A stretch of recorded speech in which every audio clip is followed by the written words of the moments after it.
قرآن میں فرمایا گیا والذین آمنوا اشد حبا للہ، اشد حبا للہ، اشد کا لفظ آپ جانتے ہیں شدید ترین، جو واقعی صاحب ایمان ہیں وہ شدید ترین محبت کرتے ہیں اللہ کے ساتھ۔ اور رسول نے اپنے بارے میں فرما دیا بہت خوبصورتی سے، لا یؤمن احدکم حتی اکون احب الیہ من والدہ وولدہ والناس اجمعین، تم میں سے کوئی شخص مومن نہیں ہو سکتا جب تک کہ میں اسے اس کے باپ سے، اس کے بیٹے سے اور تمام انسانوں سے زیادہ محبوب نہ ہو جاؤں۔ تو یہ محبت روح ہے، نظر تو نہیں آتی، نظر آئے گی اطاعت کہ آپ نے اللہ کا حکم مانا، رسول کا حکم مانا، لیکن یہ اطاعت عبادت تب بنے گی جبکہ اللہ کی محبت کے جذبے سے سرشار ہو کر اللہ کی اطاعت کی جائے۔ چنانچہ قرآن میں اس کی بڑی عمدہ مثال ہے، جب حضرت موسیٰ علیہ السلام پہلی مرتبہ فرعون کے دربار میں پیش ہوئے تو فرعون نے مذاق اڑایا کہ یہ آیا ہے یہ موسیٰ اور یہ ہارون اس کا بھائی، اور یہ ہم پر حکم چلانا چاہتے ہیں، وَقَوْمُهُمَا لَنَا عَابِدُونَ، حالانکہ ان کی قوم تو ہماری عابد قوم ہے، غلام قوم ہے۔ اب یہاں عبادت کے کیا معنی ہے؟ بنی اسرائیل پوجتے نہیں تھے، وہ بادشاہ کی پرستش نہیں کرتے تھے، لیکن بادشاہ کی اطاعت کرنے پر مجبور تھے، اطاعت کرتے تھے۔ اس کو اس نے کہا وَقَوْمُهُمَا لَنَا عَابِدُونَ، ان کی قوم جو ہے وہ تو ہماری عابد ہے، عبادت گزار ہے، ہماری غلام ہے، ہماری اطاعت شعار ہے، ان کو کیا حق پہنچتا ہے، ہماری بلی ہم ہی کو میاؤں۔ اچھا کوئی شخص کہہ دے کہ یہ تو فرعون کا لفظ ہے، آپ اسے دلیل کے طور پر لے آئے، اللہ کا لفظ تو نہیں ہے یہ، تو وہ بھی سن لیجئے۔ ایک دوسری ملاقات میں حضرت موسیٰ علیہ السلام نے جب دعوت پیش کی تو فرعون نے طنز کیا، الم نربک فینا ولیدا، اے فرعون، اے موسیٰ تم وہی نہیں ہو جسے ہم نے اپنے گھر میں پالا پوسا تھا۔ اللہ تعالیٰ کے حکم سے حضرت موسیٰ کو تو ایک صندوق میں بند کر کے دریائے نیل میں ڈال دیا تھا ان کی والدہ نے۔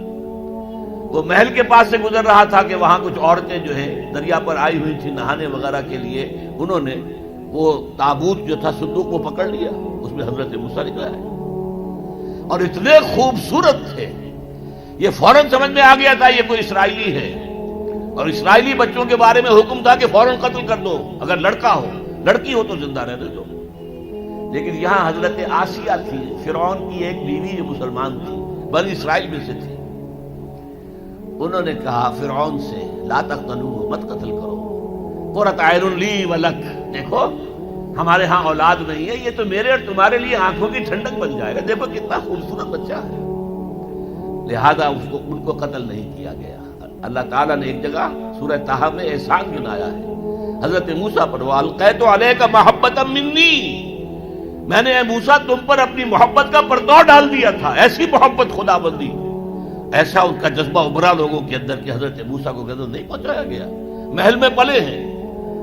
تو اس کے بعد فرعون کی اس وقت تک اولاد نہیں تھی، بعد میں اولاد ہو گئی، لیکن وہ جو بعد میں اولاد ہونے والا جو ہے پیدا ہونے والا شہزادہ، وہ حضرت موسیٰ کو اپنا بڑا بھائی سمجھتا تھا۔ تو حضرت موسیٰ کو جب طعنہ دیا الم نربک فینا ولیدا، اے موسیٰ تم وہی نہیں ہو جسے ہم نے بچپن میں پالا پوسا تھا، ہمارے ٹکڑوں پر پلے اور آج ہمارے منہ کو آ رہے ہو۔ اس کا جواب کیا دیا حضرت موسیٰ نے؟ وَتِلْكَ نِعْمَةٌ تَمُنُّهَا عَلَيَّ أَنْ عَبَّدْتَ بَنِي إِسْرَائِيلَ، بڑا احسان کیا تو نے کہ مجھے اپنے گھر میں پال دیا اور میری ساری قوم کو غلام بنا رکھا ہے۔ ان عبدت بنی اسرائیل، یہاں بھی لفظ عبادت آیا، تو لفظ عبادت کا پہلا اطلاق اطاعت پر ہے، البتہ اس کی روح جو ہے وہ محبت ہے، روح نظر نہیں آئے گی، جسم نظر آئے گا، لہذا عبادت کا جسم اطاعت، اللہ کی اطاعت ہمہ تن ہمہ وقت ہمہ وجوہ، اور اللہ کی اطاعت کا راستہ اللہ کے رسول کی اطاعت۔ بمصطفیٰ برساں خیش را کے دی ہمہ اوست، اگر بہون رسیدی تمام بول حبیث، اپنے آپ کو مصطفیٰ صلی اللہ علیہ وسلم کے قدموں میں پہنچا دو، اگر وہاں تک نہیں جاؤ گے تو یہ سب بو لہبی ہے، پھر باقی ساری باتیں جو ہے اس کا اسلام سے کوئی تعلق نہیں، اور حضور کی حدیث میں آپ کو سنا چکا۔ لا یؤمن احدکم حتی اکون احب الیہ من والدہ وولدہ والناس اجمعین، تم میں سے کوئی شخص مومن ہو ہی نہیں سکتا جب تک کہ میں اسے تمام انسانوں سے، یہاں تک کہ اپنے باپ سے، اپنے بیٹے سے بھی زیادہ محبوب نہ ہو جاؤں۔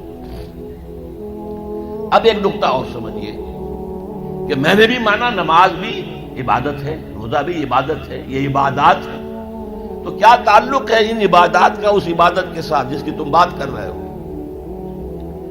دیکھیے، یہ کوئی تمبو کہیں لگا ہوا ہوتا ہے، شامیانہ ہے، تو چار اس کی طرف جو ہے وہ کھڑے ہوتے ہیں بانس، ان کے اوپر وہ شامیانہ تنا ہوا ہے۔ چار عبادتیں اللہ نے دی ہیں انسانوں کو، مسلمانوں کو، اہل ایمان کو، تاکہ بڑی عبادت کر سکیں۔ یہ بڑی عبادت ہمہ وقت، ہمہ تن، ہمہ وجوہ اللہ کی اطاعت کرنا آسان کام نہیں ہے۔ ہمارا نفس ہے جو برائی کی طرف ہمیں آمادہ کرتا ہے، شیطان لعین ہے، اس کی صلبی اور مانوی ذریت ہے، وہ ہمیں برائی کی طرف دھکیلتے ہیں۔ پھر مال کا لالچ ہے، وہ ہمیں بری طرف دھکیلتا ہے۔ ہمارے نفس کے تقاضے ہیں، چٹکھارا چاہیے، عیش چاہیے، یہ ساری چیزیں جو ہیں ان کے ساتھ مقابلہ کریں گے تو اللہ کی بندگی کر سکیں گے، اللہ کی اطاعت کر سکیں گے، اللہ کی عبادت کر سکیں گے۔ لہذا چار عبادات دے دی، چار یہ بانس، چار ستون جن پر چھت کھڑی ہوئی ہے عبادت کی، عبادت۔ اور وہ ستون نمبر 1 کیا؟ نماز۔ کس لیے؟ تاکہ بھول نہ جاؤ کہیں۔ 5 دفعہ دن رات میں نکلو اپنے کاروبار سے، صبح نیند بڑی ٹھنڈی ہوتی ہے، بڑی ٹھنڈی ٹھنڈی ٹھنڈی ہوا، ساری رات حبس رہا ہو تب بھی صبح ضرور کچھ نہ کچھ ہوا چلتی ہے۔ مریض ساری رات تڑپتا رہا ہو لیکن صبح کے وقت آ کر اسے کچھ نہ کچھ سکون آتا ہے۔ تو فجر کی نماز کی اذان ہو گئی ہے، سن لی ہے، لیکن لیٹنے کو جی چاہ رہا ہے۔ اس کے خلاف جد و جہد کریں گے، اپنے نفس کے خلاف، تبھی تو اٹھیں گے نا۔ اٹھو، جاؤ مسجد میں، اللہ سے اپنا عہد جو ہے جو تم نے کیا ہوا ہے، بندگی کا عہد، جاؤ تازہ کرو اسے۔ 4 رکعتوں میں 4 دفعہ کہو ایاک نعبد و ایاک نستعین، اے اللہ ہم تیری ہی بندگی کرتے ہیں، تجھ ہی سے مدد مانگتے ہیں۔ پھر تم دھندا کرو گے، کاروبار کرو گے، دفتروں میں جاؤ گے، پھر ظہر کے وقت پھر آ جاؤ مسجد میں، پھر عہد تازہ کرو۔ پھر کوئی تھوڑا سا قیلولہ کر لیا، کوئی تھوڑا سا آرام کر لیا، کچھ کھانا کھایا، پھر گئے اپنی دکان پر، لیکن پہلے عصر کی نماز پڑھ لو، پہلے تم اپنا عہد جو ہے پھر تازہ کر لو، پھر غروب وقت، غروب سورج کے وقت پھر تازہ کرو، رات کو سونے سے پہلے پھر تازہ کرو۔ حفیظ جالندری کا بڑا عمدہ شعر ہے کہ سرکشی نے کر دیے دھندلے نقوش بندگی، آؤ سجدے میں گرے لوح جبین تازہ کرے۔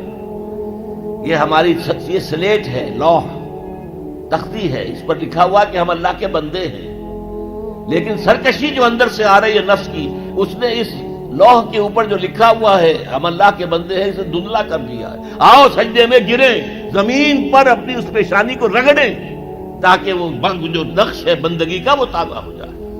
سرکشی نے کر دیے دھندلے نقوش بندگی، آؤ سجدے میں گریں لوح جبین تازہ